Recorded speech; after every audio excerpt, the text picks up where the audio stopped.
चलो बेटा बस। बिस्मिल्लाहिर्रहमानिर्रहीम। अस्सलाम वालेकुम स्टूडेंट्स, आज हमने मॉडुलस ऑफ इलास्टिसिटी पढ़ना है। बेटा एक्चुअल में इलास्टिसिटी जो है वो वर्ड इलास्टिक से निकला है। इलास्टिक और फ्लेक्सिबिलिटी दो अलग अलग वर्ड होते हैं। अक्सर बच्चों के माइंड में ये बात होती है कि इलास्टिक और फ्लेक्सिबिलिटी दोनों सेम चीजें हैं, लेकिन ये दोनों एक दूसरे के रेसिप्रोकल होंगी।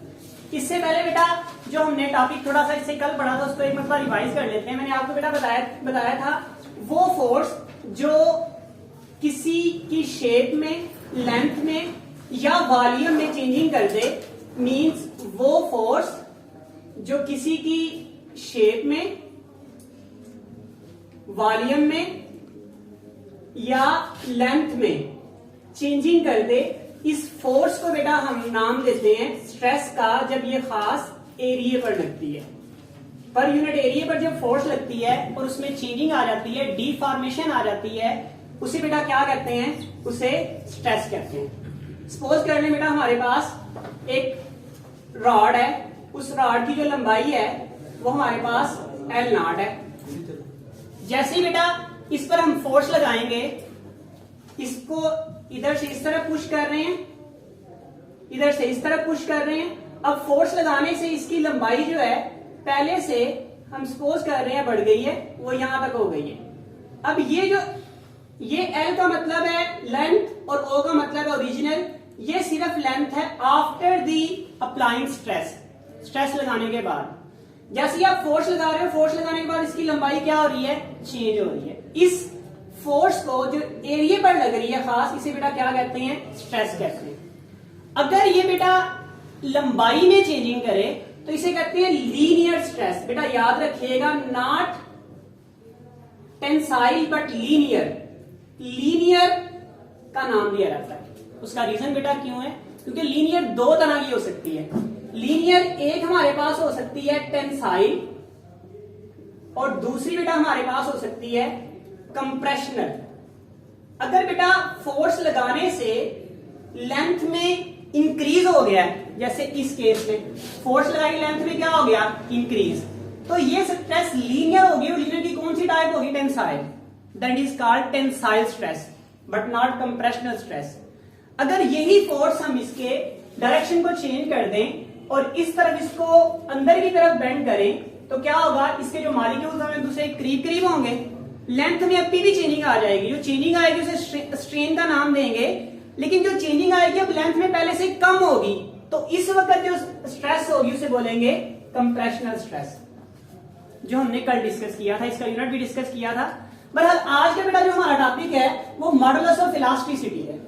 उसको बेटा देखने से पहले हम यहां पर एक ग्राफ की मदद से इसको समझते हैं।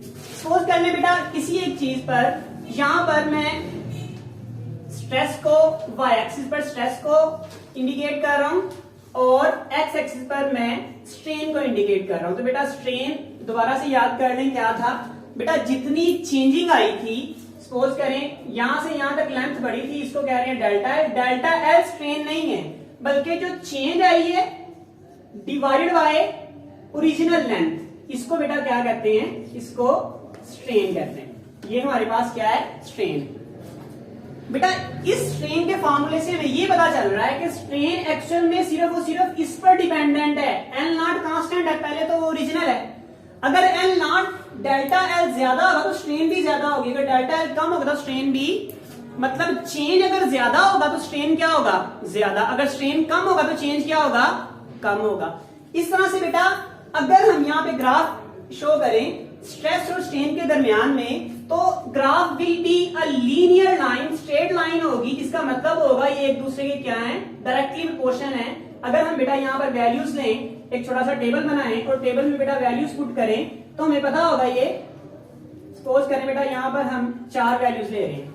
इसमें बेटा हम रिप्रेजेंट कर रहे हैं स्ट्रेस को और इसमें रिप्रेजेंट कर रहे हैं स्ट्रेन को।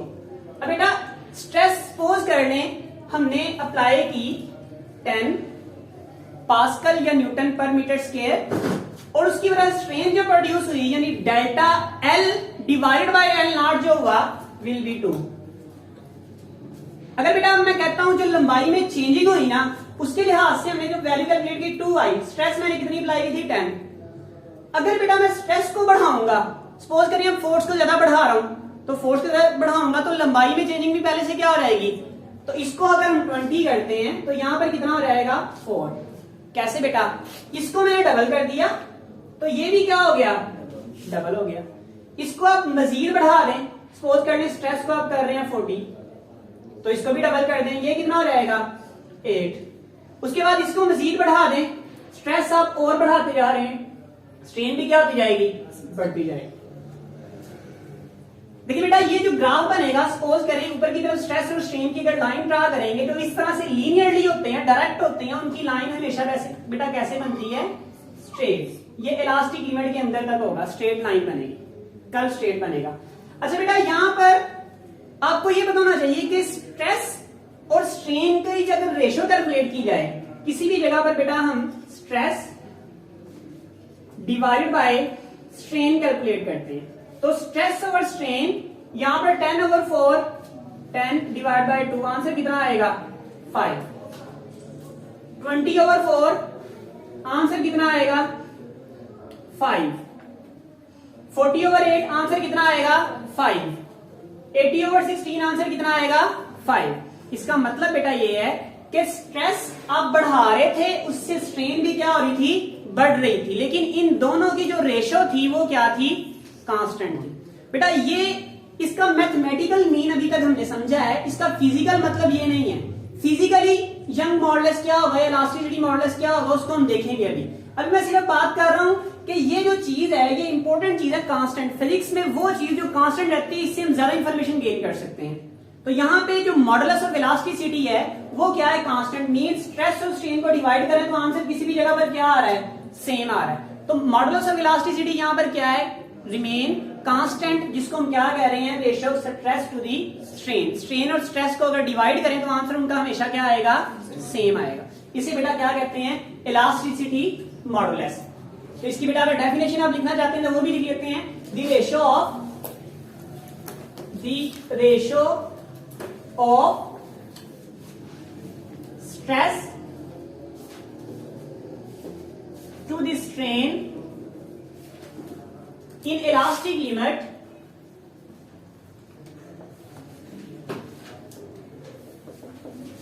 remain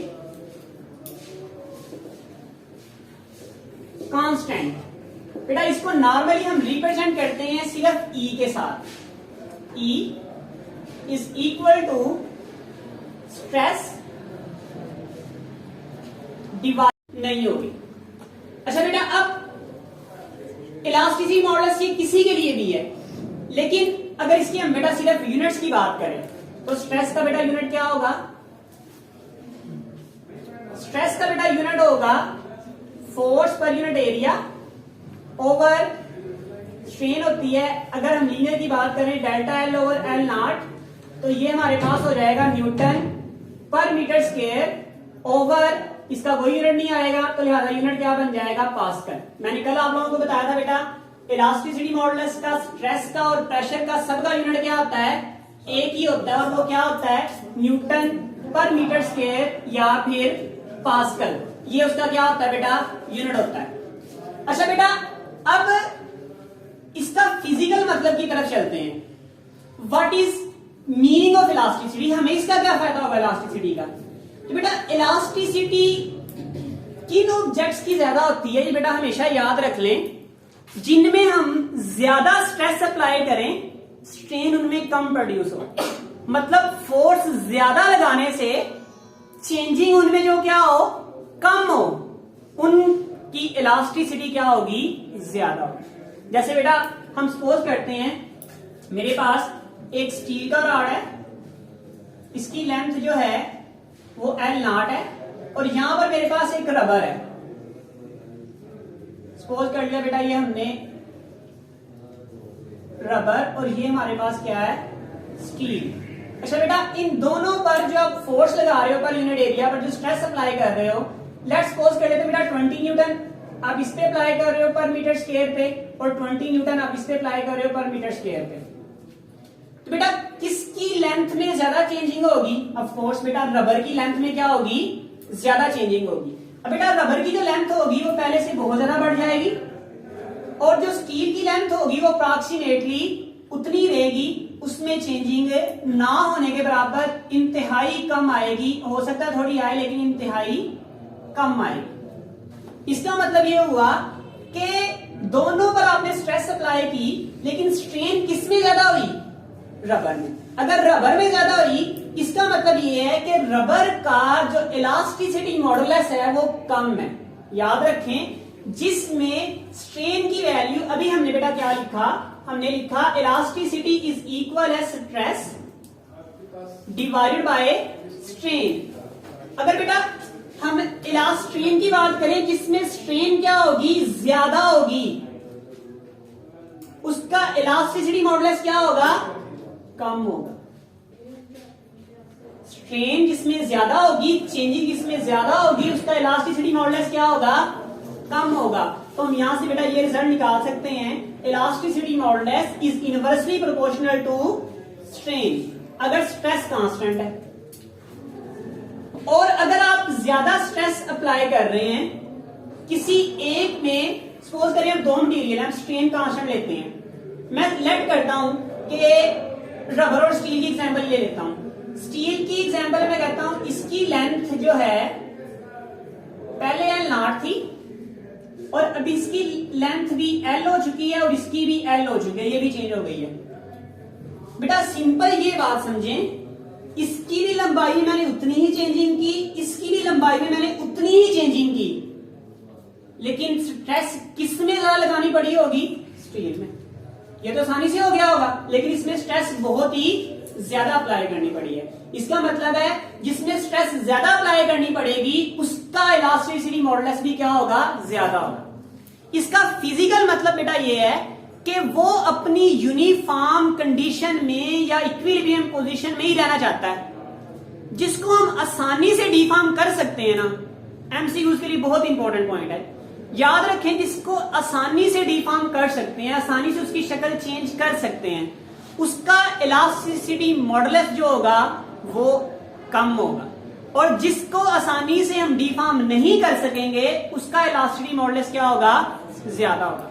इलास्टिसिटी मॉडुलस का मतलब है वो कितना इलास्टिक है। अभी जनरल बच्चों के माइंड में ये होता है कि रबर जो है वो ज्यादा इलास्टिक है और जो स्टील है वो कम इलास्टिक है, लेकिन ऐसा नहीं है। रबर को हम आसानी से चेंज कर सकते हैं, तो रबर को आसानी से चेंज कर सकते हैं, उसका इलास्टिसिटी मॉडुलस क्या है? कम है।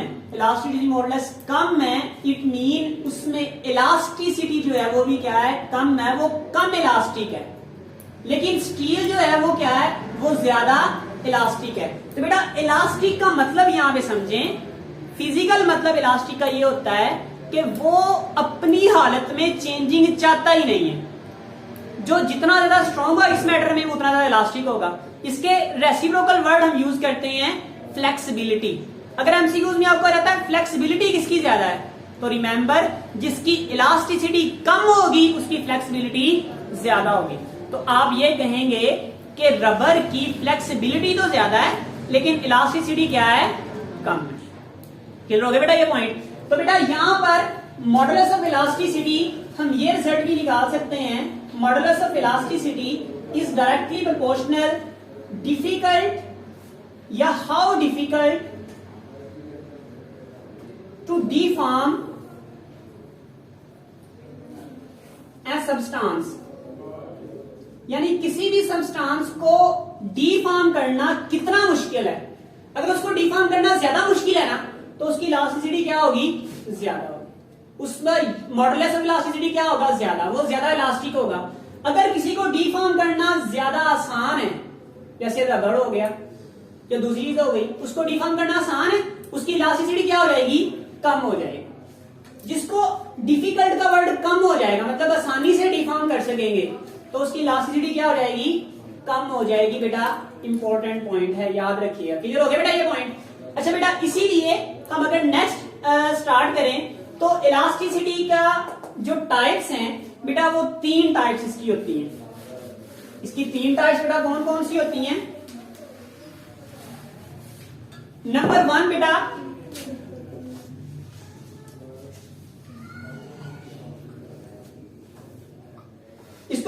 करते हैं यंग्स मॉडुलस। पहला बेटा हमारे पास है यंग्स मॉडुलस ऑफ इलास्टिसिटी। दूसरा बेटा हमारे पास है बल्क मॉडुलस ऑफ इलास्टिसिटी। और last one but not least हमारे पास है बेटा share modulus, share modulus of elasticity. अब सपोज कर ले बेटा, अगर हम किसी की रेशो ले रहे हैं, सबसे पहले हमने क्या लिखा, ratio of stress to the strain in elastic limit remain constant is called modulus of elasticity. अगर हम बात करें यंग मॉडुलस ऑफ इलास्टिसिटी की, तो ये भी रेशो ही होगी। ये किसकी रेशो होगी, इसको रिप्रेजेंट नॉर्मली करते हैं y के साथ। और ये किसकी रेशो होती है, ये होती है linear to the linear strain. अब लीनियर स्ट्रेस और लीनियर क्या है, स्ट्रेन है। अगर लीनियर स्ट्रेस और लीनियर स्ट्रेन की रेशो लें तो फिर कौन सा होगा, यंग्स मॉडुलस होगा। इसका फॉर्मूला बेटा क्या होगा, F over A divide by delta L over L not. तो सबसे ऊपर चला जाएगा तो हमारे पास आ जाएगा F L not into A multiply by delta L बेटा हमारे पास आ जाएगा। बेटा इसका मतलब ये है कि कितना मुश्किल है किसी की लंबाई में चेंजिंग करना। रिमेंबर, लंबाई में चेंजिंग करना, चाहे हम उसको कंप्रेस कर रहे हैं चाहे हम उसको स्ट्रेच कर रहे हैं। ये अगर ज्यादा आसानी से हो गया है तो इसका मतलब ये है कि उसमें जो यंग मॉडुलस है बेटा, आप देखें इनमें फर्क भी आपने देखना है। इसमें जो यंग मॉडुलस है वो क्या होगा, वो आसानी से हो गया है तो यंग मॉडुलस कम होगा। अगर मुश्किल से होगा तो यंग मॉडुलस क्या होगा, ज्यादा। अगर बेटा हम यहां पे बात करें कंप्रेसिबिलिटी की, तो बेटा कंप्रेसिबिलिटी का मतलब भी क्या है, चेंजिंग ही है। और कंप्रेसिबिलिटी का मतलब अगर चेंज करने वाली वैल्यू है तो उसका मॉडुलस, अगर जिसको आप आसानी से कंप्रेस कर सकते हैं, इसका मतलब उसका मॉडुलस ऑफ इलास्टिसिटी क्या होगा, कम होगा। मॉडुलस ऑफ इलास्टिसिटी कम होगा तो मतलब वो कम इलास्टिक होगा। अगर उसको आप आसानी से डिफॉर्म नहीं कर सकते, कंप्रेस नहीं कर सकते या स्ट्रेच नहीं कर सकते, उसका मॉडुलस ऑफ इलास्टिसिटी क्या होगा, पहले से ज्यादा होगा। ज्यादा होगा तो इट मीन वो ज्यादा इलास्टिक होगा। इस तरह से बेटा अगर बल्क मॉडुलस की बात करें तो ये किसमें चेंजिंग है, सपोज करें बेटा हमारे पास एक क्यूब है और इस क्यूब में आप हर तरफ से इसको पुश कर रहे हैं, इसको ऊपर से पुश कर रहे हैं, इसको यहां से पुश कर रहे हैं, इसको यहां से पुश कर रहे हैं, इसको यहां से पुश कर रहे हैं। जैसे जैसे पुश करते जा रहे हैं इसका वॉल्यूम क्या होता रहेगा, चेंज होता रहेगा। वॉल्यूम में जो चेंज हो रहा है, अब वॉल्यूम में चेंज क्या कहते थे, वॉल्यूमेट्रिक स्ट्रेस। और वॉल्यूम जो चेंज कर रहा है वॉल्यूमेट्रिक स्ट्रेस था, और जो वॉल्यूम चेंज हो रहा है वो क्या था, वॉल्यूमेट्रिक स्ट्रेन था। तो इसको बेटा रिप्रेजेंट करते हैं हम K के साथ, और ये क्या होता है, volumetric stress divided by volumetric strain.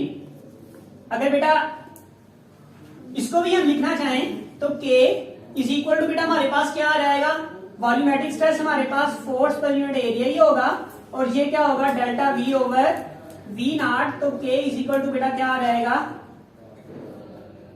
F V not divide by A into delta V आ जाएगा।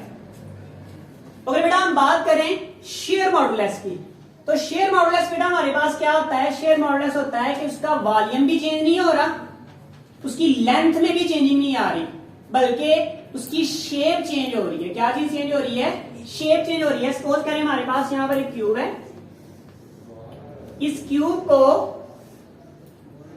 आप इस तरह से फोर्स लगाते हो कि यहां से इसको आप इस तरफ खींचते हो और यहां से इस तरफ खींचते हो, तो क्यूब की जो नई शेप होगी वो कैसे बेटा हो जाएगी,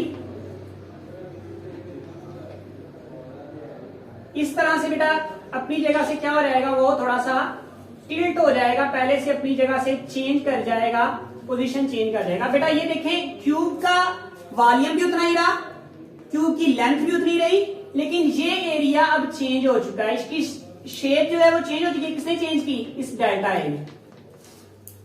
बेटा जो शेप चेंज करता है इसे क्या कहते हैं हम, इसे कहते हैं शेयर मॉडुलस। और ये किनके दरमियान रेशो होती है, इसको नॉर्मली बेटा जी से रिप्रेजेंट करते हैं। ये हमारे पास क्या होगा बेटा, shear stress divided by shear strain,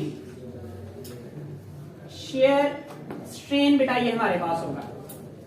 और बेटा इसका जो आपने फॉर्मूला निकाला था लास्ट लेक्चर में बेटा, वो शेयर स्ट्रेस का तो हमारे पास फोर्स ओवर एरिया था और शेयर स्ट्रेन का हमारे पास डेल्टा ए डिवाइड बाय ए था, जबकि यहां से यहां तक हमारे पास बेटा क्या है, डेल्टा ए। और इसकी जो ये वाली लंबाई है यहां से यहां तक, वो हमारे पास बेटा क्या है, वो ए ही है, यानी change in area divide by original area. बेटा इसको हमने अगर एंगल फॉर्म करें तो हमारे पास बेटा इस तरह से ट्राइंगल फॉर्म हो रही है और ट्राइंगल में यहां पर थीटा बन रहा है, ये बेटा थीटा है। थीटा के सामने क्या होता है, परपेंडिकुलर। परपेंडिकुलर हमारे पास बेटा क्या है, डेल्टा ए। थीटा के साथ जो छोटी लाइन होती है वो क्या होती है, बेस। बेस हमारे पास क्या है, ए। हमें बेटा पता है कि tan ऑफ थीटा, अगर tan ऑफ थीटा की बेटा वैल्यू लिखी जाए तो परपेंडिकुलर ओवर बेस होती है, तो बेटा लिहाजा tan of theta is equal to बेटा क्या आ जाता है, डेल्टा ए ओवर ए।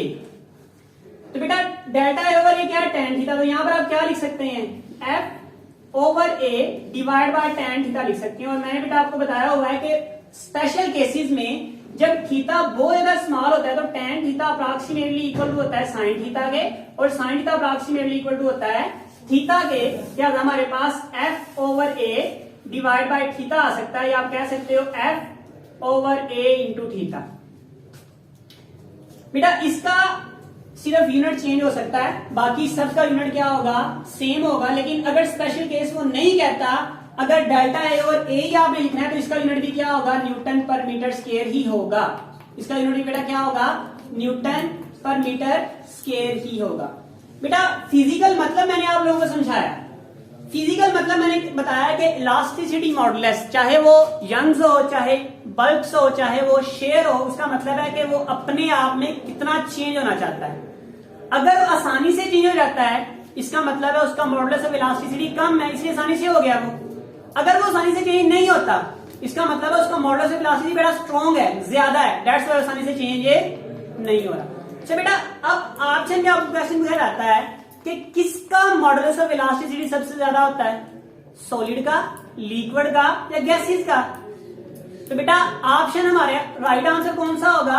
आप अगर बेटा ये देखेंगे, अगर गैस के मॉलिक्यूल्स बनाएंगे उससे बहुत दूर दूर होते हैं, सॉलिड्स के बनाएंगे करीब करीब होते हैं लेकिन रैंडम शेप में होते हैं, और सॉलिड के मॉलिक्यूल एक दूसरे के बहुत करीब करीब होते हैं, लिक्विड के सॉलिड रैंडम शेप में होते हैं, थोड़े दूर दूर होते हैं।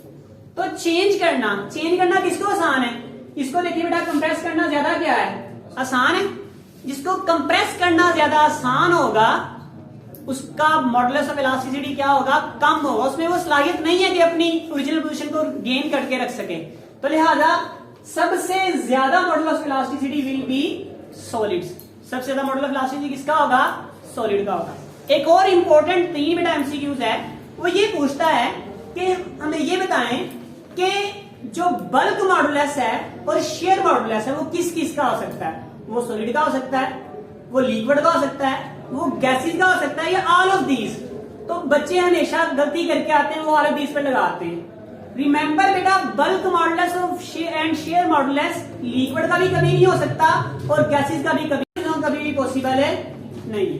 उसका रीजन बेटा ये है कि जैसे ही आप अगर बल्क मॉडुलस की बात करते हैं, वॉल्यूम में चेंजिंग की बात करते हैं, तो वॉल्यूम में चेंजिंग का गैस का करना चाहते हैं तो पॉसिबल नहीं है। और अगर शेयर मॉडुलस की बात करते हैं, मतलब शेप चेंज करना है, सपोज करें ग्लास में आपने पानी रखा हुआ है, पानी को थोड़ा टिल्ट करेंगे तो पानी की शेप चेंज होने के बजाय वो बिखर जाएगा, उसके मॉलिक्यूल उससे बहुत दूर दूर चले जाएंगे, उसकी शेप आप चेंज नहीं कर सकते।